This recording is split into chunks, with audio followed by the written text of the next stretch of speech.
And good morning. It's 7:03 on this Wednesday, May 20th. It's time to head to Studio B for Coleman and Company. Hello, everybody. Welcome. It is a Wednesday morning. We've got a little cloud, a few clouds out there, cloud and overcast, a little fog in some areas.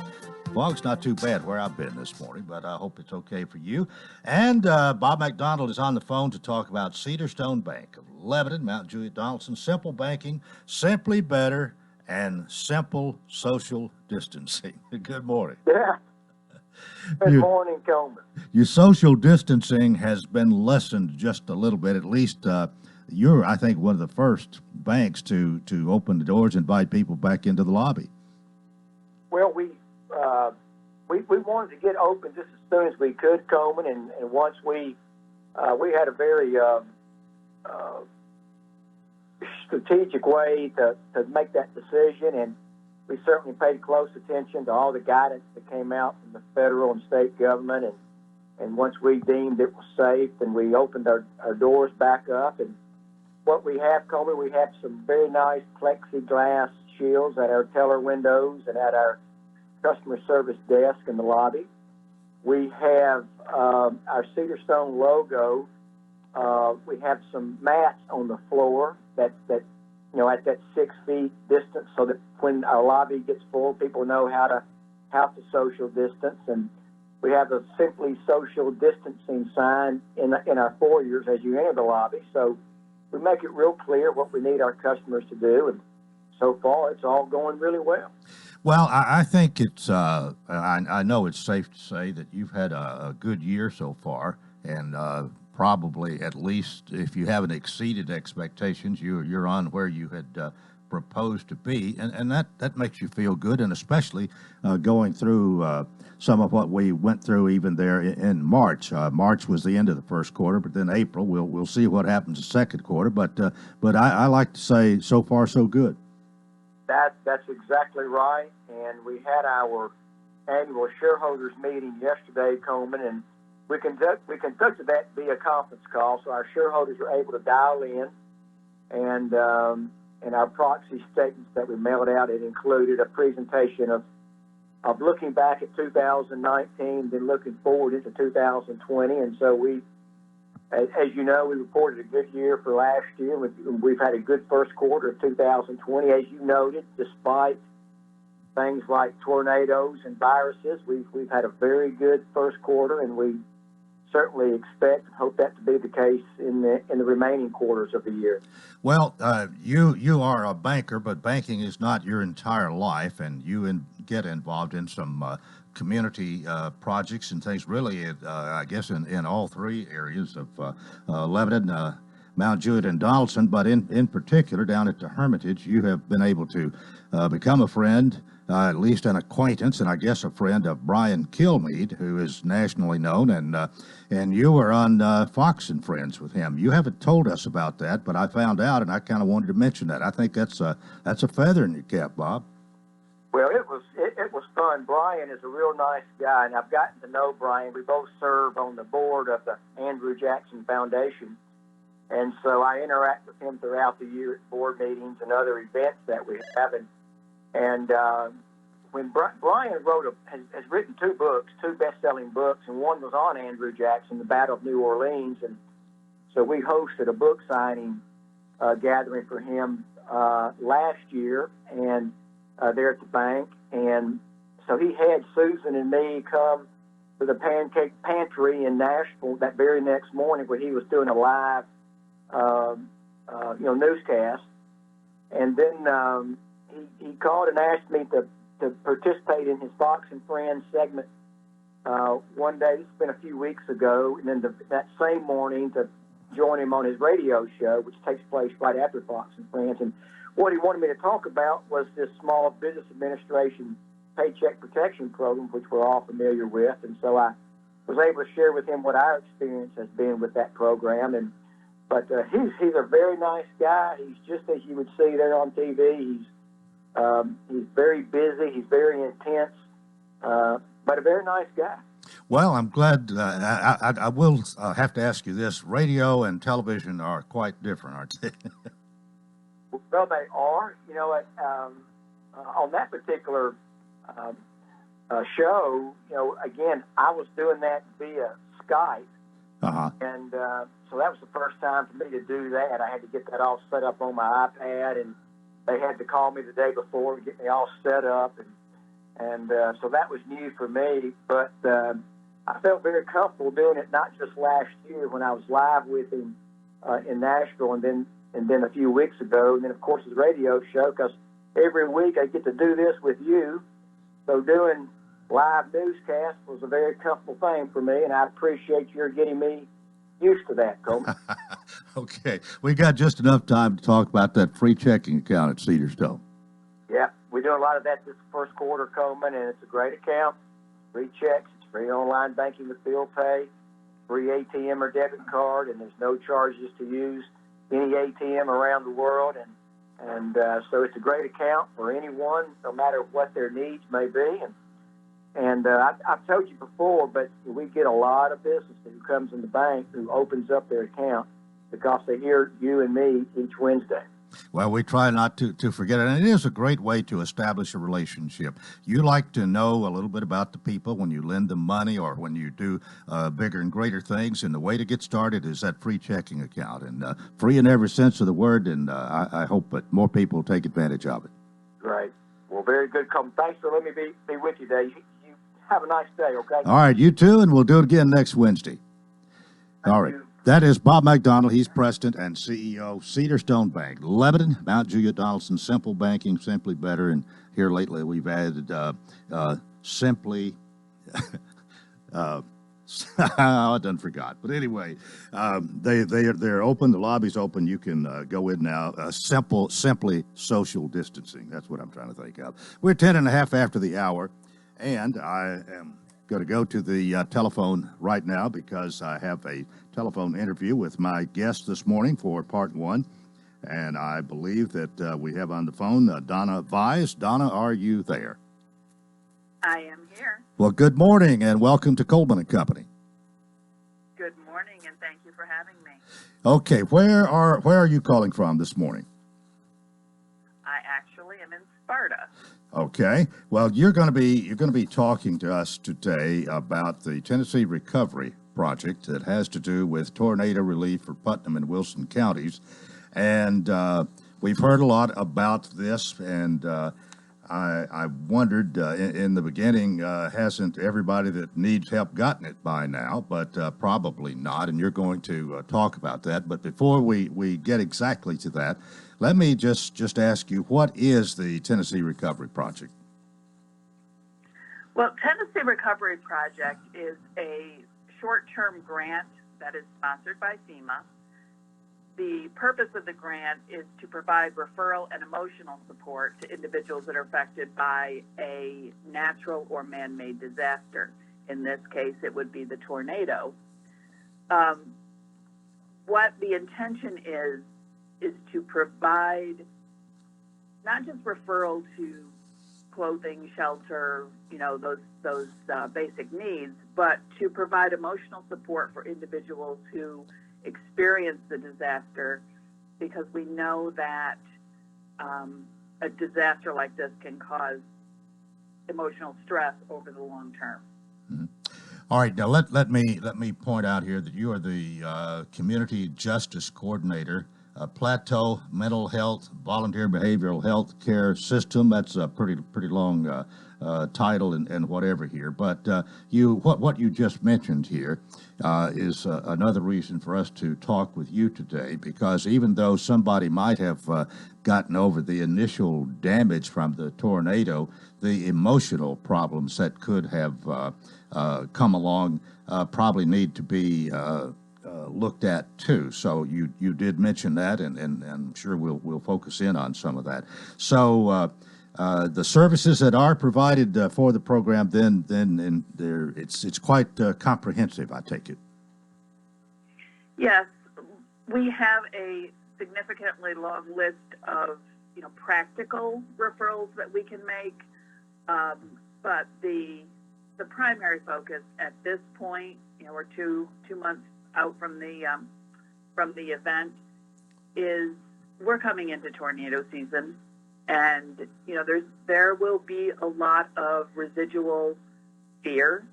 Thunderstorms can cause people who were involved in the tornado to relive those moments and that time and bring that fear and anxiety back to the surface.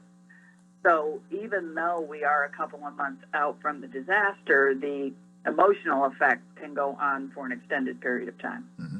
All right, we need to go to a break here in a minute or so, but if somebody has questions about what they hear here, and sometimes when we go to a break, we lose a few, I guess, and gain a few when we come back. But what I'm getting at is if you would give the people a number that they can get in touch with you before we go to our break here. If somebody needs to contact you about what we're talking about this morning, what's the best way to contact?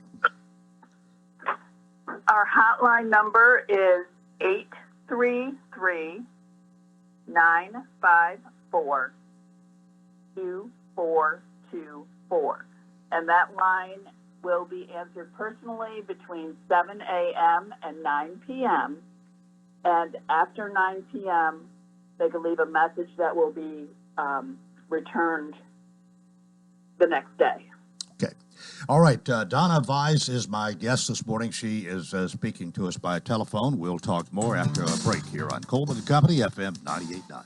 And it's now 7:14. Let's see what's happening on the roadways. Thanks to Bates Ford. And they've got that regular oil change. It's now $24.95, up to 5 quarts of oil, tax, and disposal. Plus, they'll pick up and deliver your vehicle back to you absolutely free. Bates Ford, 1673 West Main. Now at traffic, here's Chuck. Good morning. Traffic still looking good right now. 24 here up by Harding Place as all that traffic starts to build coming in from Rutherford County right now. Again, that's 24 going westbound. A car fire being reported eastbound near Walden Road. We're checking on that right now on I-24 out in the Smyrna-Laverne area. Hey, it's that time of the year to start having some fun at Adventures Unlimited on the Oconee River. Log on to adventuresunlimited.net. I'm Commander Chuck. You're on time traffic. Gregory Dental in Lebanon is a family dental practice located across from University Medical Center. They offer cosmetic procedures, dental implant services, and now featuring new digital dentures. Premium dentures in just 2 appointments. No insurance, no problem. Call about our discount plan. Hi, I'm Dr. Derek Gregory. In my office, you can count on compassionate staff who will truly listen to you, take the time to get to know you, and discuss your personal needs. I look forward to meeting you. Gregory Dental Group, 444-0322, West Medore Parkway across from Gibbs Pharmacy. Coleman & Company, thanks for joining us. On the phone with me is Donna Vise, and Donna is with the community. She is the Community Justice Coordinator, and we're talking about the Tennessee Recovery Project, tornado relief for Putnam and Wilson counties, and there's a lot more to this than just recovering from the physical damage that she's been talking about. And the number that she gave us as we went to the break to get in touch, call 833-954-2424. Well, let's continue here, Donna. And I know there are more things that we do need to talk about. As we already have said, the tornado was in March, and why the services now. And you've explained that, but maybe part of the program was start delayed. So talk about that, if you will. Well, the intent of the program is when a disaster happens to, dispatch crisis counselors into the community that was affected and have them go door to door, person to person, have conversations, talk about what happened, refer to higher level of care into treatment or therapy if that is warranted. But because this tornado happened and then directly on the heels came our COVID-19 lockdown, we were kind of handcuffed as to what we could do because we couldn't get out into the community. Mm-hmm. So part of the delay in getting these services out was to figure out a way to do this virtually. And so that has been a real challenge. Not only are we trying to, meet with people virtually or by phone, but we're trying to work with some other organizations to put together support groups and things like that, but they would also have to be held virtually. And with social distancing and safer at home, it's just been a real challenge to try and bring people together in some ways. Right. Well, up till now, have you been able to do very much? I'm just wondering, with that challenge, I can understand how it would be a lot more difficult had we not had the coronavirus. But I take it some people have taken advantage of this, but probably there are a lot that haven't. That is correct. We have had a few calls. Those calls that we have had thus far, we opened our hotline on May 1st. Those calls that we have had thus far have been, given us an opportunity to really help people and to also see that the need is still there, which is why it's so important to get the word out for the number so that people can call in. And we have, we've been doing media things like this.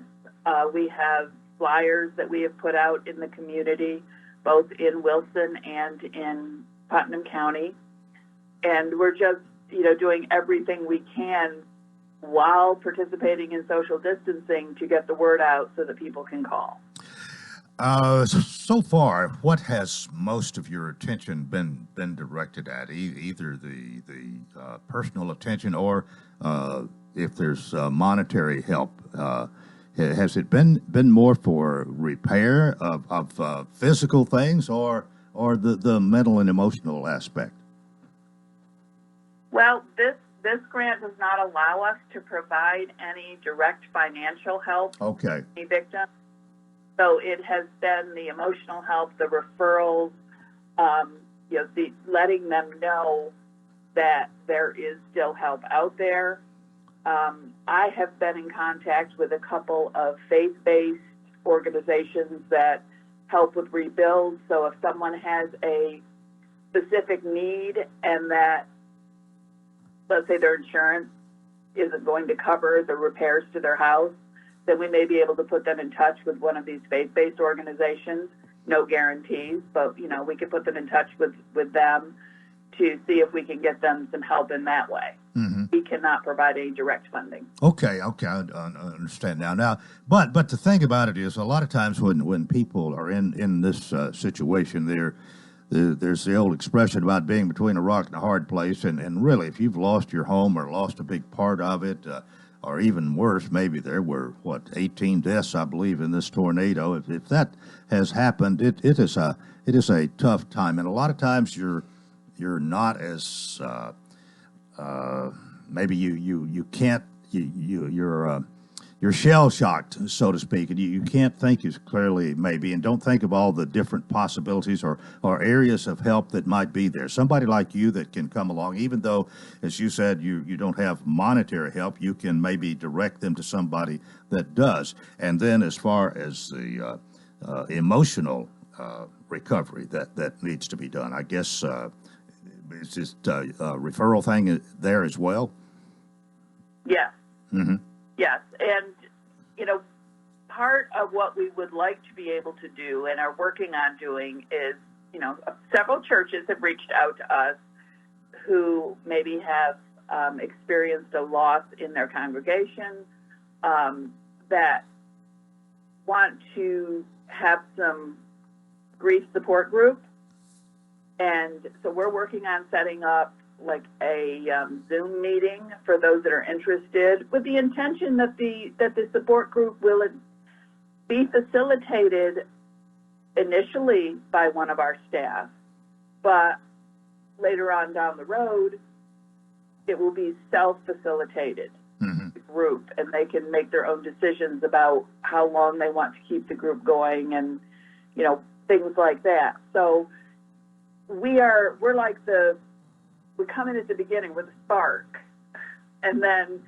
the fire, the future of it is more up to the individual group members. Oh.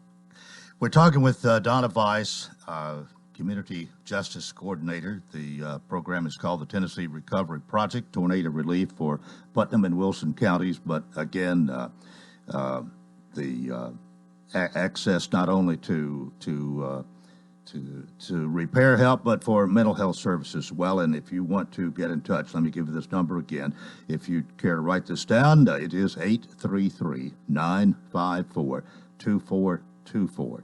833-954-2424. And Donna, I believe you said somebody's there from 7 a.m. till, did you say 9 p.m.? Yes.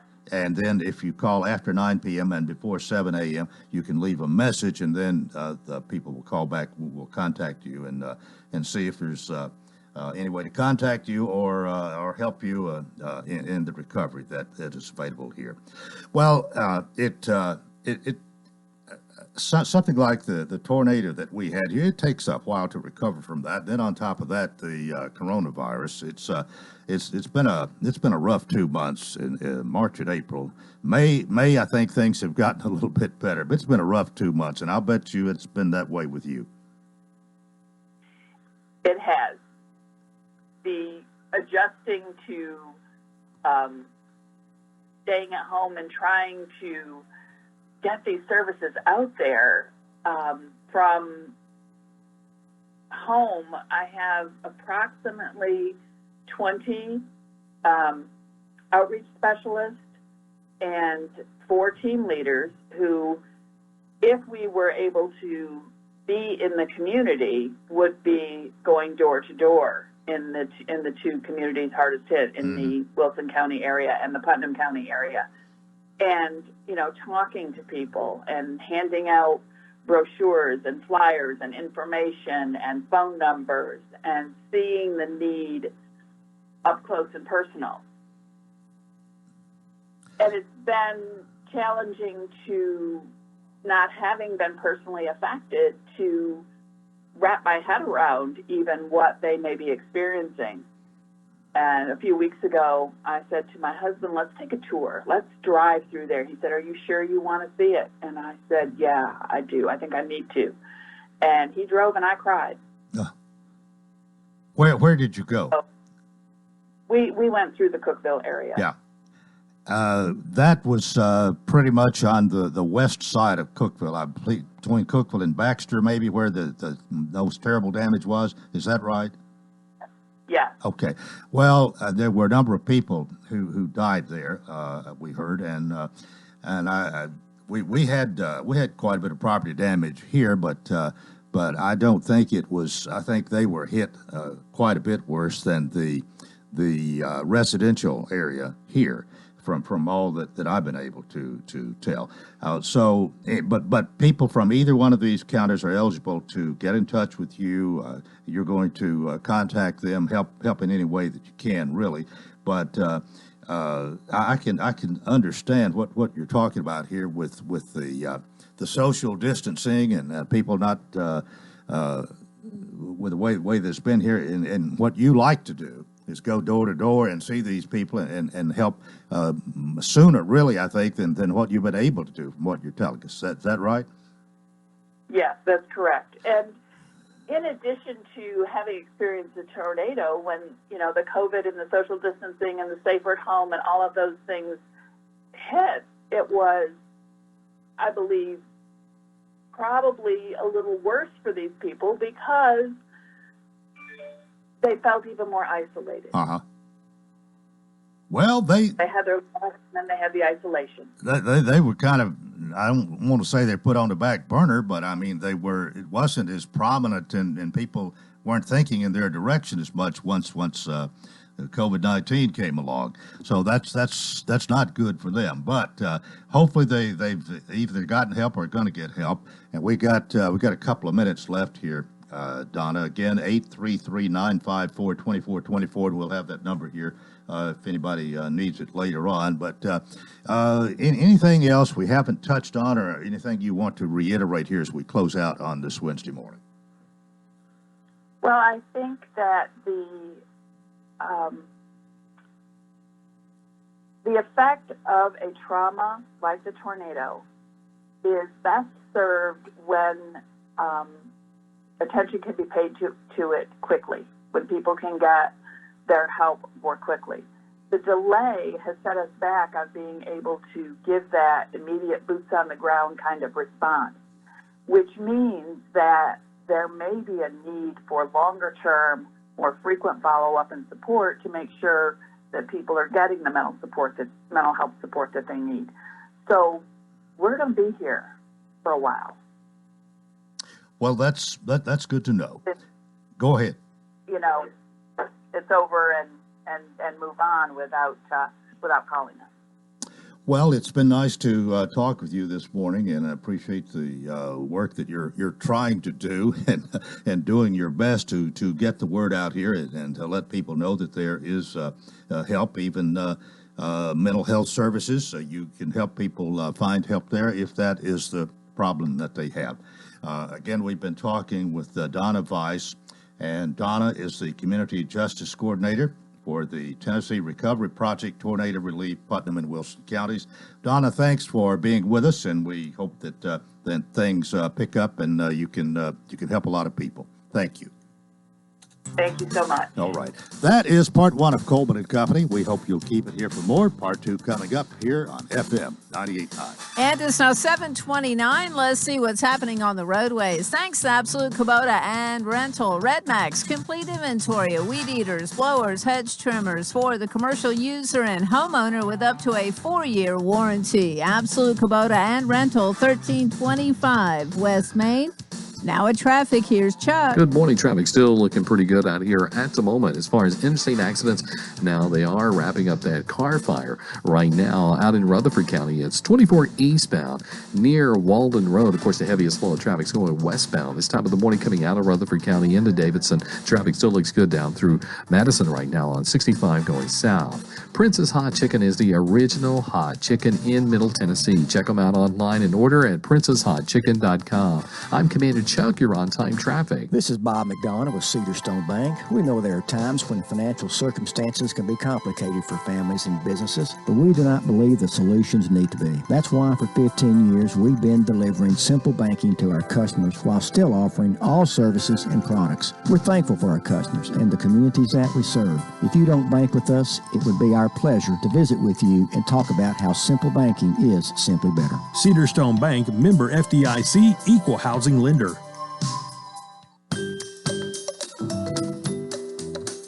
This is Philip Etherly with Absolute Rental and Supply. Whether it's cleaning, painting, remodeling, or simply getting better organized, we have the tools and equipment to get the job done. Scaffolding, paint sprayers, ladders, power saws, portable heaters, temporary lighting, generators, hardwood floor staplers, from wallpaper steamers to bulldozers, Absolute Rental has what you need.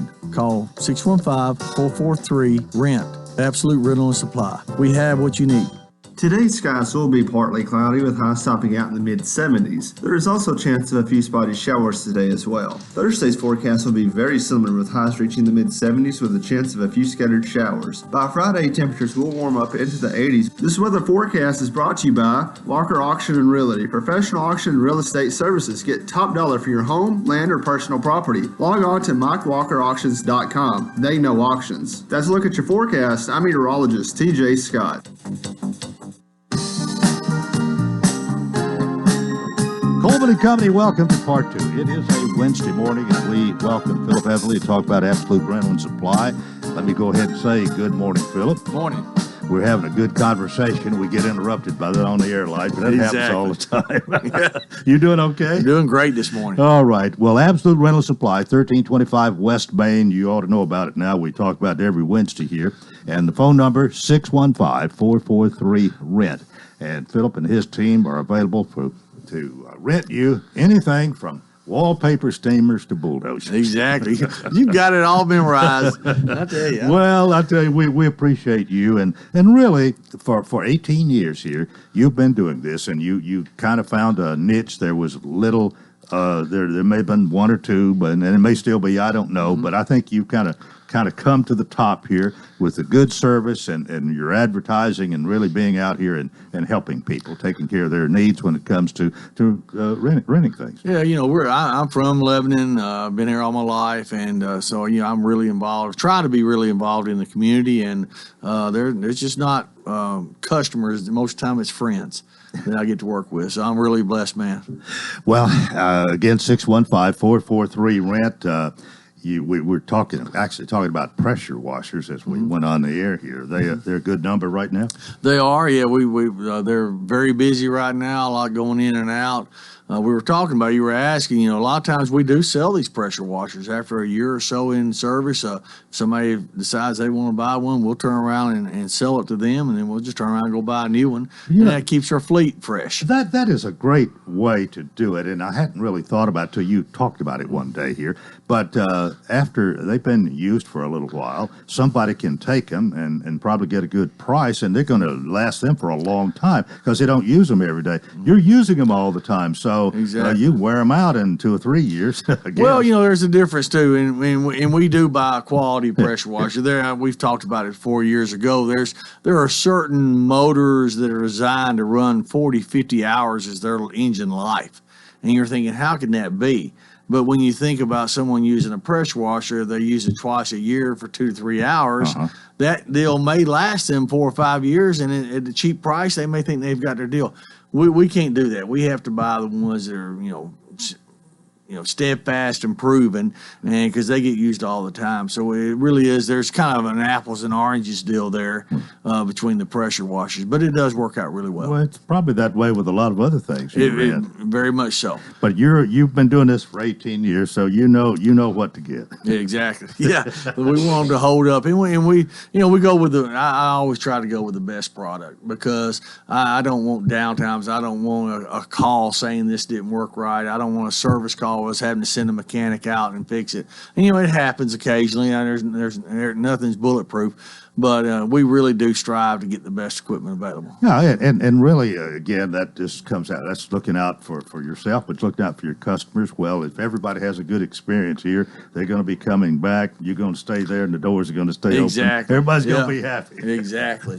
What else you got this morning? Like I said, we're wide open. And I know there's forecast of rain coming in on and off all this week, but give us a call if you've got any kind of project going on that you may think the chippers are still a wide open item from all the storm damage.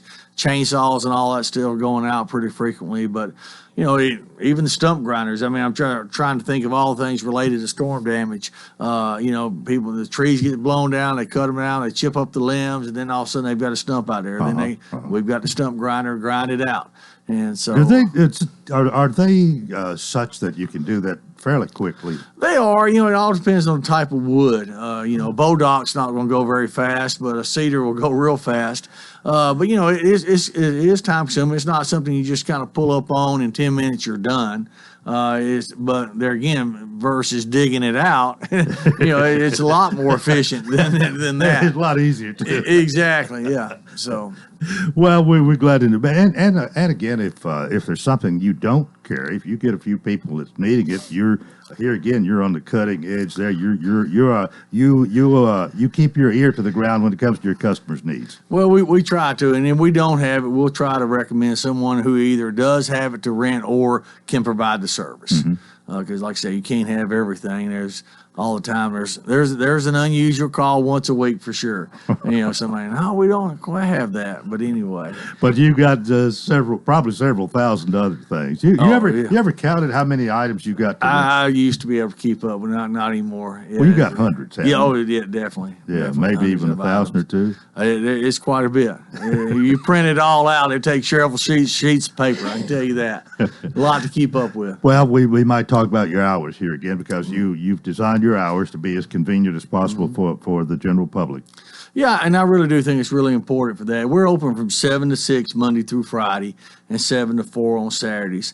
And we realize the majority of our customer base are homeowners and so forth. So we want to make sure that we're there when it's convenient for them. If a person gets off at work at 5 o'clock, we want to give them that hour to either come and be able to pick something up that evening or bring something back that evening. And it really works out well. Same thing on Saturdays. We get very busy on Saturday afternoons between 3 and 4. Everybody's trying to get it back before we close. And there's people picking it up before we close on Saturdays to get that Sunday rental. And so it really works out convenient. Most people are very appreciative that we're there those hours. And probably some of them bring it back at 7 o'clock on Monday. then. Oh yeah, Monday mornings are everybody's got all hands on deck on Monday mornings for sure. All right. Well, just keep in mind it's Absolute Rental and Supply, 1325 West Main. Philip is there with his expert crew. Really, you got a great team. We do. And Yeah. that's putting it mildly. Really, you go out of your way to help people, and that's good. 615-443-RENT is the telephone number. Philip. What about Monday, Memorial Day? Memorial Day, I'm gonna be there from 7 to 9 to receive and send out equipment, but the rest of the day will be closed. Okay, so 2 hours Monday, just because Yep. you're a good guy. Make it convenient. Well, you might make a buck or two. As well. Exactly, yeah. See you next Wednesday. All right, thank you. We are 21 minutes before the hour, and Lebanon Mayor Bernie Ash joins us. We had, I think, a city council meeting last night, and we got a lot of other things to talk about as well. Mayor, good morning. Good morning, Coleman. I always appreciate Philip. He's a good businessman. He is. He's got his customers in mind, and he's always got a smile on his face when he comes out here and loves to talk about Absolute Rental and Supply. Yeah, I've known Philip a long time and his family, and I've traded his business quite often. What'd you do last night? We had a short meeting last night. Was this by? Oh, it was electronic. Electronic meeting. Yeah, right? the governor has extended those out to past, I think, about the end of June.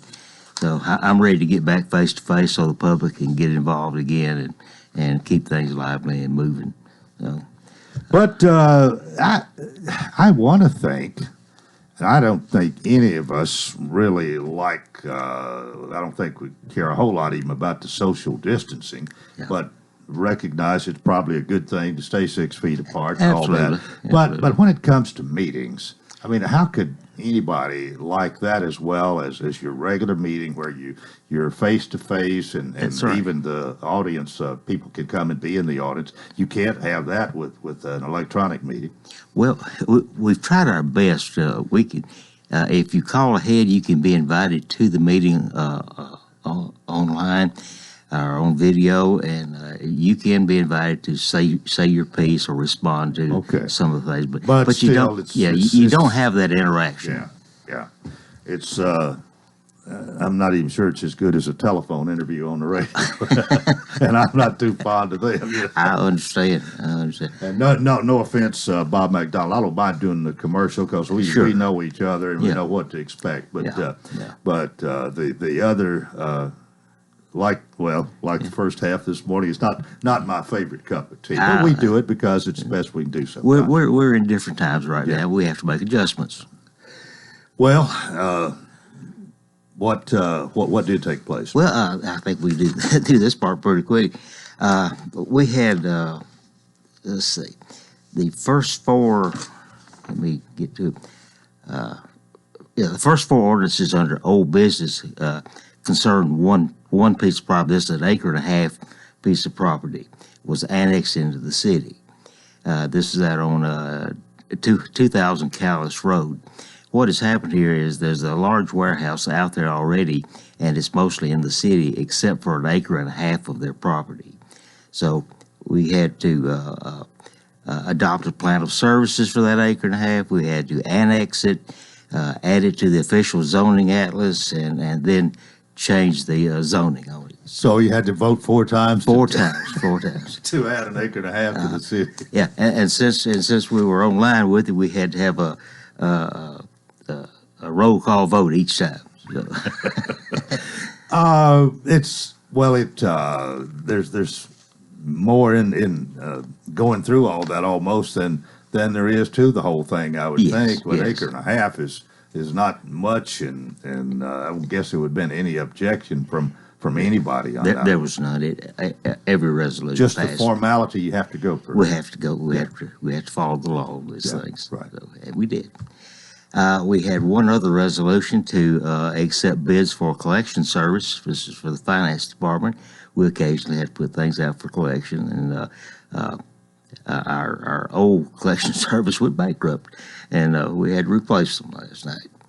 This is something that's maybe over and above what you can do in the Yes. city itself. Right. You don't have enough hands on deck, so to speak, to have somebody to do this sort of thing. Yeah, well, we do have people who do this. We go the a long way with collecting our bills. People get behind the water bills and things like that, and it's understandable. And we go a long way working with you to make sure it's taken care of. Okay, this then is the last resort. It's the last resort. Okay. Last resort. If you're not working with us, we just turn it over to collections. Yeah. So. Okay. Well, so who did you employ or agree with there? I didn't catch that. I didn't catch the name of the company. Okay. Well, they'll be reputable. Hopefully. Oh, absolutely, absolutely. Sure, somebody's checked them out. We check their credit. Sure. Okay, well, I tell you what, let's go ahead and maybe a minute early here, but let's take our break here. Lebanon Mayor Bernie Ash is with us. We'll talk more about last night's meeting and what all's going on in the city of Lebanon when we return here on Coleman and Company FM 98.9. And it's now 7:44. Let's see what's happening on the roadways. Want to thank Bates Ford and the low price tire guarantee on all tires every day. Up to 30 days after the sale, there'll be any competitors pricing on the tires they sell. 1673 West Main. Now at traffic, here's Chuck. Good morning. Looking better. We had that car fire earlier on 24 eastbound at Walden Road out there in Rutherford County. Of course, the heaviest flow is coming westbound. Still not too bad, though, up through the Hickory Hollow area, through that construction zone on 24, passing Bell Road. You got traffic building down here on 65 from Franklin into Brentwood up through Williamson County. A Bars Music City Soul Food is now open at 618 Brentwood East. That's behind the Bank of America on Milledgeville Pike at OHB. Order online, barsmusiccitysoulfood.com. I'm Commander Chuck. You're on time traffic. Caring for a loved one is as natural as the weather. But just like the weather, one moment it's sunny, and the next, you find yourself in the middle of a storm. So when it came time to take care of my dad, I knew I needed help. A reprieve from the storm, so to speak. That's when I found the Pavilion Senior Living. They have expertise and experience to weather the storms in your loved one's life. And now I can rest easy. Thank you, Pavilion Senior Living. You should visit thepavilionseniorliving.com to find out more. Coleman and Company, we have Lebanon Mayor Bernie Ash this morning. He was with us twice a month after each city council meeting. Anything else about last night's meeting we want to talk about? A couple of things. We did accept a bid for mowing and weeding service for the water plant over on Carver Lane. So there's some things we had to take care of. We had 3 ordinances affecting the airport. We did a lease agreement with Bolar LLC for the original East Side Terminal hangar over there. We did 2 readings to approve budget amendments for airport construction. They're working on the East Apron Taxi Lane, and it's a widening project to take care of that. So our airport's doing really well and staying busy, and we're spending a little money on it. Well, there was some damage over there from the tornado that came through. If that's pretty much been taken care of? I think pretty much it has. I know it had some fences down and some other damage, but it wasn't a lot of damage, but some that had to be taken care of. Well, I think Heather Bay and her company is still the fixed-based operators. That's what we still call it. Yeah, right. And I guess the airport means. I think it means a lot to the city, and a lot of people come in that way. Sometimes that's the first thing they see when they get here if they hadn't been here before. Absolutely. With the new terminal building out there, it's quite a welcome for people who haven't been there before. And all the hangars being built is revenue for the city. And I've been to many of the airport commission meetings, and they always have a list of people on the waiting list to get a hangar. Mm-hmm. And I think there's almost 100 people on that list. And, well, are we going to continue to have hangars? I mean, is as long as they're in demand, I guess we're going to build them until they run out of place? As long as we have the space to build them, we'll continue to build hangars and hopefully fill them up. Well, I started to say the sky is the limit. I mean, there's a lot of opportunity there, isn't there? There is. Our airport, I think one time he told us it was like fourth in the state as far as traffic in and out. and that was quite an honor. And they do such a great job out there. Of course, we got jets coming in and out now, not the big 747s, but the corporate jets. They come in all the time and bring business and talking to people. So this was wonderful. And the average person probably is really not aware of all that goes on there. I'm sure I'm not. But it's a vital cog in the scheme of things as far as Lebanon and Wilson County goes. It really is, and it's to be able to have corporate America fly into Lebanon as opposed to Nashville or somewhere else and have to get a car or a ride here. They touch down at the Lebanon airport and go do their business, and they're off and gone again. But a lot of businesses come through that gateway to the city. So the airport commission has really quite a lot of responsibility. They play a major role in keeping things going and running smoothly, as well as your fixed base operator, I think. Absolutely, Heather as the fixed base operator, Heather Bay, and they keep the day-to-day operation going very, very smoothly. Do a great job. The airport council, our commission, meets and makes recommendations to the council on a lot of the things that they do out there. But as far as new hangars, if they need a new hangar or need to rent some of the hangars, they bring the proposals to the council. Yeah. Anything else from last night's meeting we need to talk about? I believe that was about it. Well, let's talk about what we've been talking about for 2.5 months, the COVID-19 coronavirus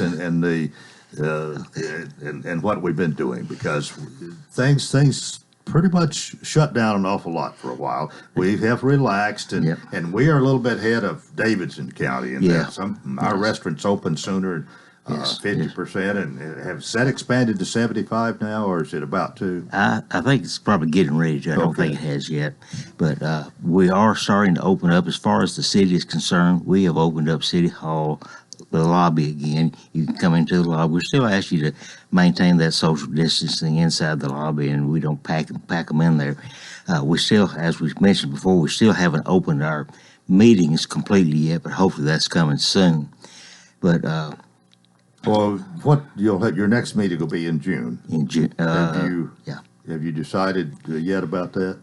Not yet. I polled the council the other day about having live meetings again without public coming in, and they decided to continue to do it by a video.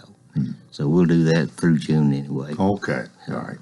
So we had the parking lot at the Don Fox Park closed. We have opened the parking lot for joggers and walkers to use the track.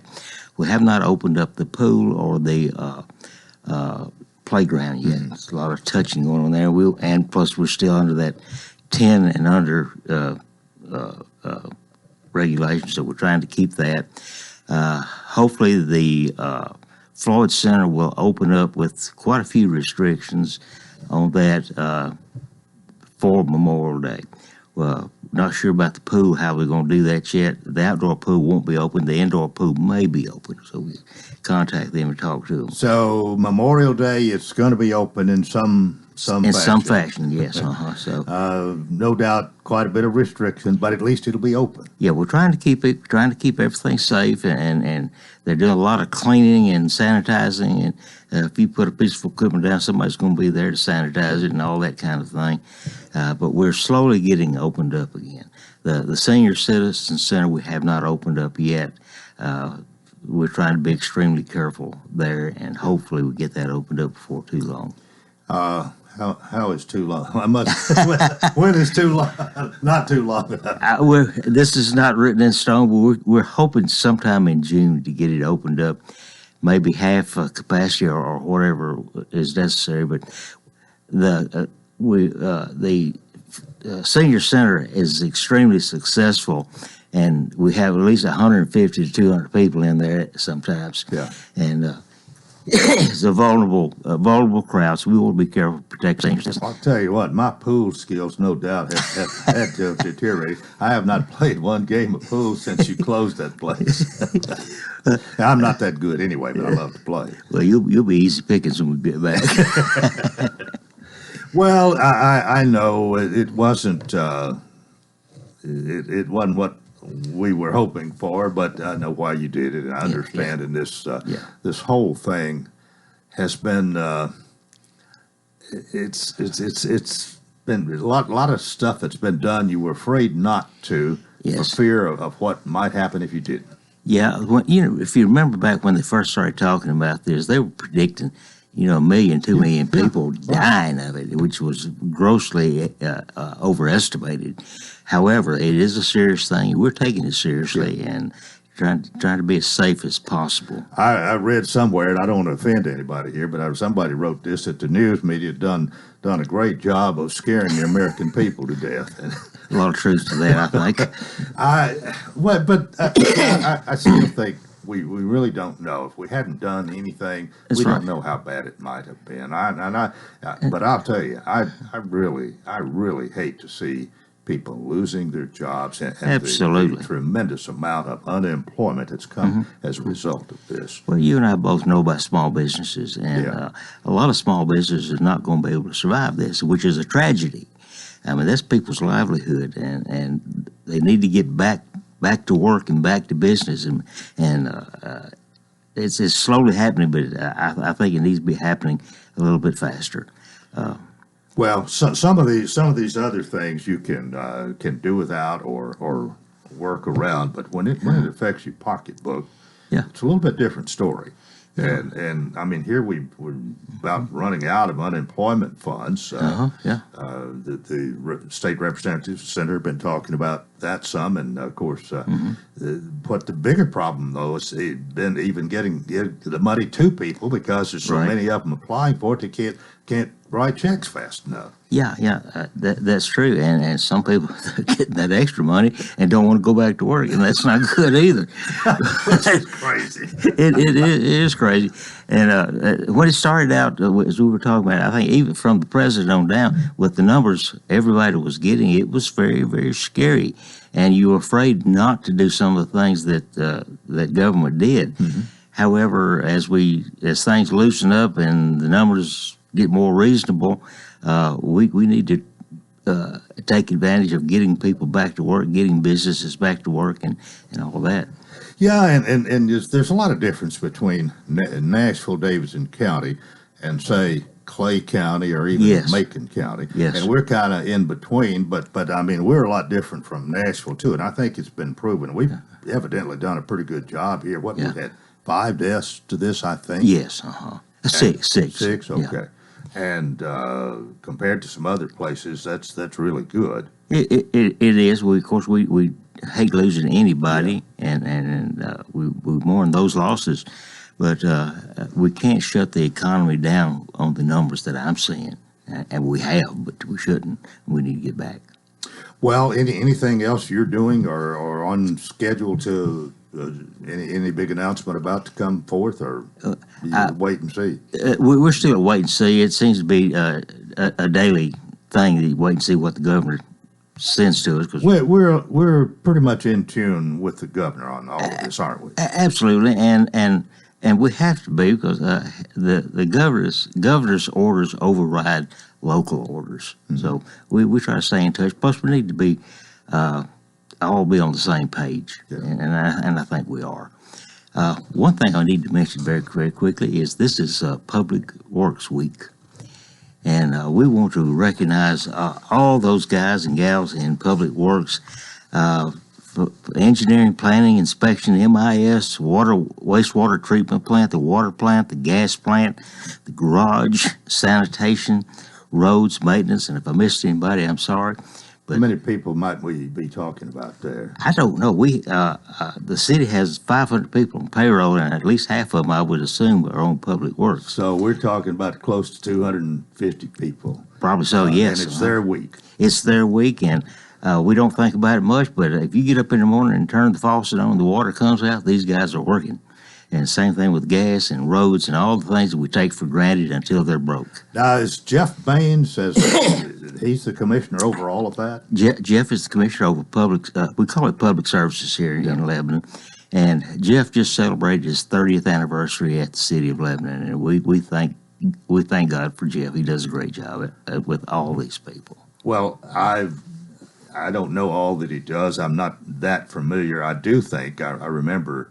Was Jesse Coe in that position prior to Jesse him? Coe, Okay. yes.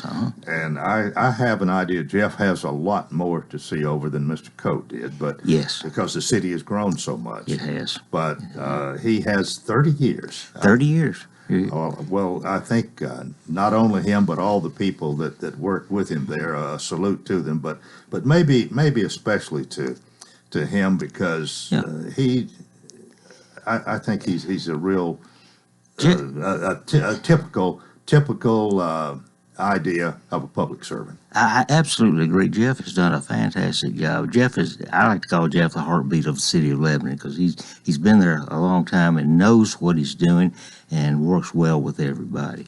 I show my age here. I photographed Jeff and Lisa's wedding. Evidently over 30 years ago. It's been a while. We're about out of time, Mayor, but appreciate you being here, and glad things are going as well as they are. And again, a few things are opened, and we can expect more as time goes on. Yes, absolutely. Even finally, the senior citizens. You're ready to get back to cornhole and shooting pool? Yeah, the cornhole and pool, yes. And eating. Me too. Part of it, too. That's going to do it for a Wednesday. Join us tomorrow for Coleman & Company. Till then, I wish you a wonderful day.